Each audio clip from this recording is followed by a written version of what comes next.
Bonjour, donc on va parler d'abord de situation clinique autour de l'épidémiologie et ensuite je vous conseille de voir le, le- le texte sur ce sujet et de passer de situation clinique en point de cours.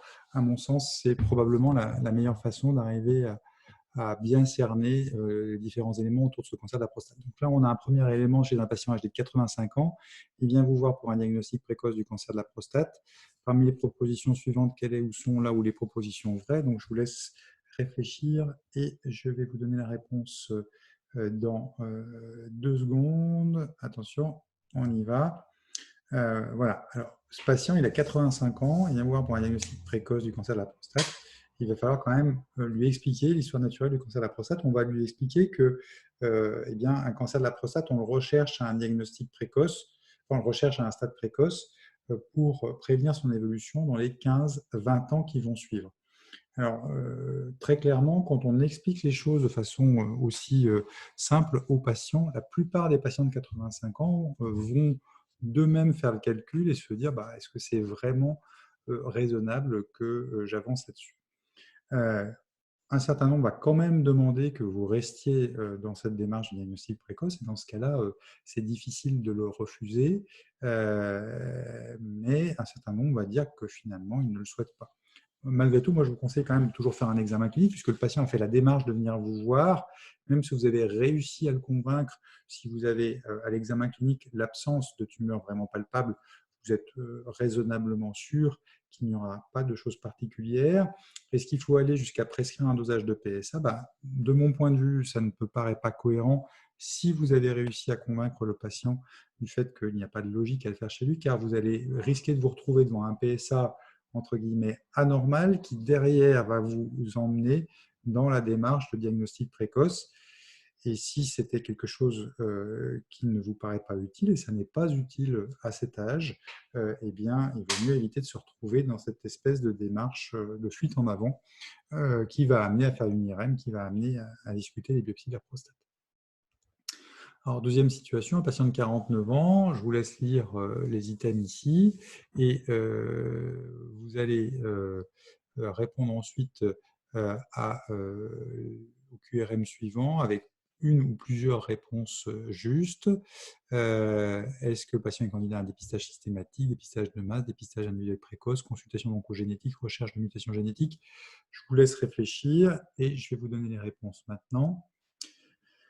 Ce patient, de mon point de vue, il est candidat à un dépistage individuel précoce qui n'a rien à voir avec un dépistage de masse systématisé ou un dépistage systématique. Il est inquiet, il a un frère qui vient de mourir, plus jeune que lui, qui vient de mourir du cancer de la prostate. Je pense qu'éthiquement, il serait assez compliqué de lui refuser ce diagnostic. C'est vrai que stricto sensu, si on regarde le livre du collège, et c'est ce qu'on fait le plus souvent, on a quand même exceptionnellement dans cette situation-là, que j'ai fait volontairement un peu caricatural et qui correspond à des situations cliniques réelles qu'on peut rencontrer de temps en temps. C'est 2 antécédents à moins de 55 ans qui sont ce qui vous permet de faire le diagnostic avant l'âge de 50 ans.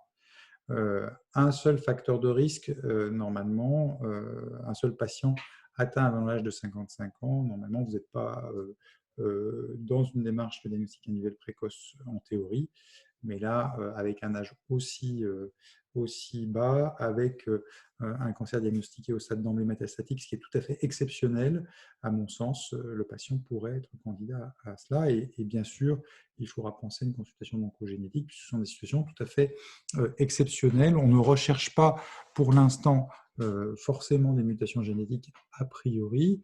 La question pourra se poser si le diagnostic était fait à l'issue d'une consultation d'oncogénétique. Donc pourquoi est-ce que ce patient est candidat à un diagnostic individuel précoce? J'ai déjà un petit peu répondu, mais je vous laisse réfléchir et donner les éléments de réponse par la suite. Donc voilà, ce patient, en fait, il est aussi candidat à ce diagnostic individuel précoce parce qu'il a une probabilité de vie supérieure à 10 ans. S'il avait un cancer du pancréas, bien qu'il ait 49 ans et que ce cancer du pancréas est métastatique, il n'aurait pas une probabilité de survie supérieure à 10 ans et donc il ne deviendrait pas candidat au dépistage précoce du cancer de la prostate. Et puis, autre élément très important, et c'est ce qui fait un peu la différence entre un dispositif de masse, on le verra dans le chapitre sur l'épidémiologie et le diagnostic clinique précoce, il y a une demande, il y a un souhait du patient. Alors après, ce n'est pas parce que le patient souhaite quelque chose qu'il faut systématiquement lui faire, mais en tout cas, il faut lui expliquer le bénéfice, les risques qu'il encourt avec cette démarche diagnostique. Et ensuite, s'il a bien intégré cela et qu'il reste demandeur, on passe à un diagnostic si cela correspond.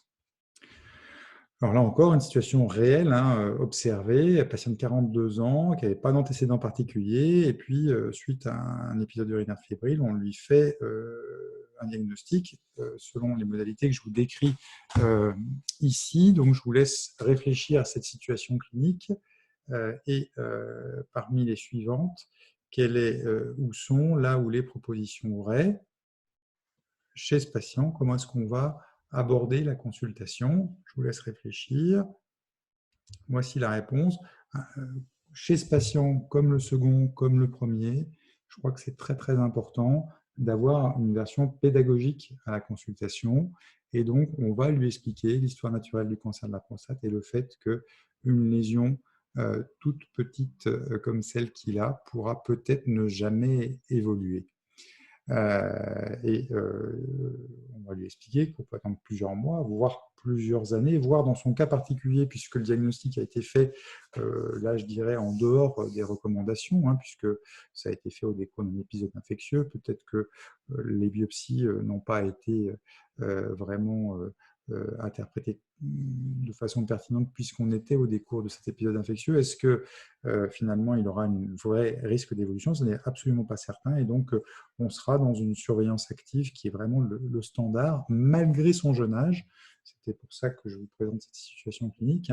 La surveillance active, c'est une prise en charge tout à fait validée dans le cancer de la prostate, qui ne correspond pas à abandonner les patients en rase campagne, mais qui va être un élément de prise en charge qui obéit à des règles strictes qu'on verra plus tard et qui est tout à fait pertinent, même chez un patient très jeune. Et le fait d'expliquer l'histoire naturelle aux patients va participer à la prise en charge thérapeutique, puisque ça va diminuer l'anxiété du patient et donc permettre qu'il accepte cette prise en charge. L'examen clinique, oui, c'est absolument indispensable. Les patients viennent voir avec des examens complémentaires, mais gardez la notion d'examen clinique, gardez évidemment le principe du toucher rectal chez les patients qui se plaignent de pathologie de la prostate. Ça reste aujourd'hui un examen qui a toute sa place, malgré les progrès considérables qui ont été faits dans l'imagerie. On va maintenant passer au chapitre épidémiologie. Merci de votre attention.